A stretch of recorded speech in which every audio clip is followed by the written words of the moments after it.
I've taken this before, so I know when it gets tricky, so just trust me. To start off, you have to ask what makes something alive. What is life? And while there's many philosophical answers to that question, in biology, there are 7 defining characteristics that something has to have to make it alive. Starting off, order. What this means is something must be made up of cells or organized in the form of cells. Both prokaryotic or eukaryotic cells qualify. 2, they need to be able to reproduce, capable of producing more organisms of the same type. 3, they also need to be able to grow and develop over time, maturing and having a life cycle. 4, it needs to be able to process energy or have a metabolism of some sort. 5, they need to be able to regulate themselves or have a homeostasis of sorts. What this means is they need to be able to differentiate themselves from their environment, inside and out. 6, an organism needs to be able to respond to outside stimuli and the changes in their environment around them. Lastly, an organism needs to be able to evolve over time and adapt to its surroundings over generations. If it has these 7 traits, then it qualifies as life. Let's start this unit with understanding taxonomy. Taxonomy is how we characterize and differentiate organisms by their shared characteristics and features, basically species. Within taxonomy, there are sort of levels to specificity. The highest or broadest level of classification are domains. These are eukaryotes, archaea, and bacteria.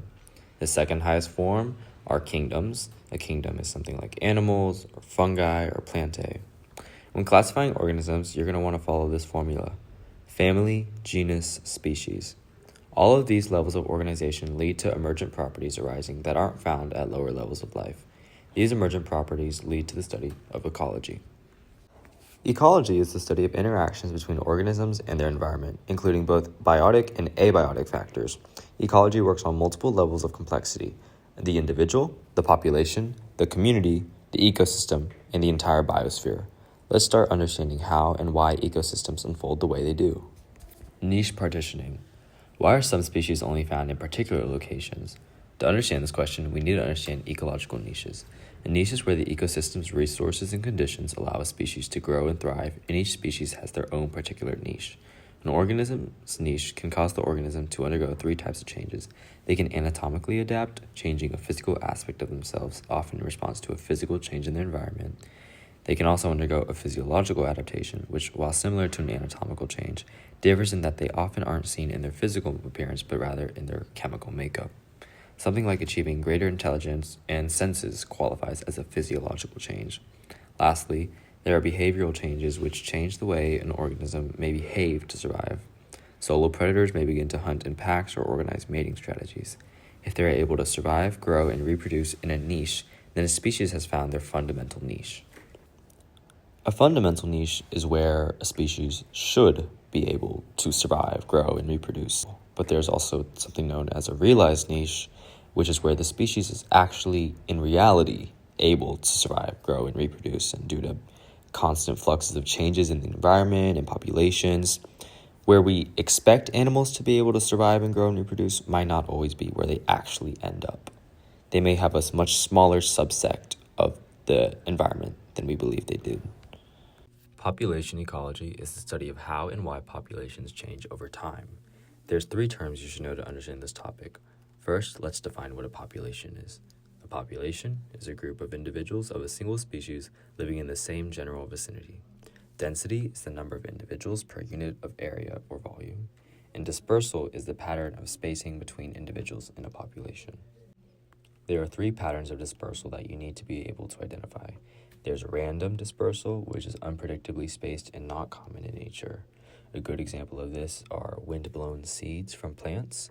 Uniform dispersal are highly organized and usually formed because of antagonistic interactions between the same species. Clumped dispersal is the most common type of pattern in nature and involves a species clumping near a required resource. This can also serve as a deterrent against predator, as there is power in numbers. So let's say a species has everything it needs to survive, grow, and reproduce, right? It's in its fundamental niche, and there are no limiting external or environmental factors that can limit its growth. This will lead a population to exponentially grow forever in what we call a J-curve. However, these circumstances are entirely hypothetical, and all species have to deal with many different conditions and environmental stresses that can limit their population growth. Within a particular habit, there is a maximum amount of individuals that can be sustained, and that limit is called a carrying capacity. Aside from the habitat size, there are other factors that can also limit population growth. There are density-dependent factors and density-independent factors. Density-dependent factors are factors where the population size of the species matters. This can be predation, disease, competition, or territory. In these circumstances, the amount of species in one given area is an important factor in deciding how limiting these factors are. Density-independent factors, population size is not a factor. This means that if these were to happen, it doesn't matter how many people there are or how little there are. This can include fires, floods, weather, pollutants. We also need to talk about survivorship curves. There are graphs showing the number or proportion of individuals surviving to each age for a given species. There are 3 types. Type 1 are convex curves, and these are characterized by high age-specific survival probability in early and middle life, and then as we get into later life, a rapid decline in survival occurs. These are species that produce few offspring but care for them well. These are humans, and this is typical of K-selected species. Type 2 are diagonal curves, and they're an intermediate between types 1 and 3 with a roughly constant mortality rate regardless of age. So, like a linear function, this is common in birds. Type 3 are concave curves, and they have the greatest mortality rate early in life with a relatively low rate of death for those surviving past this bottleneck effect. This is common of marine invertebrates, oysters, larvae. They produce lots and lots of offspring and just hope that a good amount of them survive. And this is typical of our selected species. A community is a group of populations of different species that live close enough in conjunction to interact with each other. Community ecology is the study of interactions between species. There are a couple of community-level interactions that you should know. Firstly, there's competition. In this interaction, 2 or more species are competing for a resource that remains short supply. It is a double negative because it's a negative interaction for both sides and doesn't benefit any of them. This leads to the principle of competitive exclusion, which states that 2 species competing for the same limiting resource cannot exist together at a consistent population value. Under this principle, one species is predicted to die out or significantly lessen in population. However, when species develop individually without competition, they often grow well, but they both perform worse when competing for resources. Another community-level interaction is exploitation, which is a plus negative. This can include predation, herbivory, or parasitism. This is often good for one species and very bad for another species. Then there's mutualism, which, as it sounds, is a mutual benefit for both species. This can be a bee pollinating a flower.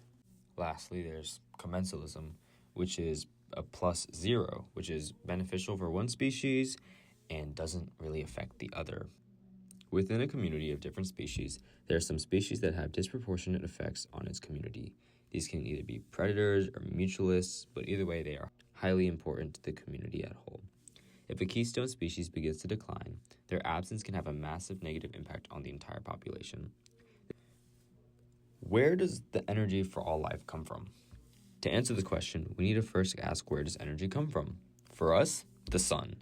99% of energy produced by the sun is reflected by the earth or passes through producers without even being absorbed. The 1% of solar energy that strikes the producers is captured by photosynthesis and is called the gross primary production, or GPP. 60% of the GPP is lost to respiration, leaving 40% of the GPP to support growth and reproductions of producers. This energy that's stored in the producers, or plants, is transferred through an ecosystem through consumption. Each community has a trophic structure, a pattern of feeding relationships. All organisms in trophic levels above the producers are either directly or indirectly fully dependent on the producers who receive the original source of energy. In drawing trophic structures, the arrows are drawn towards the organism taking in the food or the direction in which the energy is going. Following the producers, there are primary, secondary, tertiary, and quaternary consumers.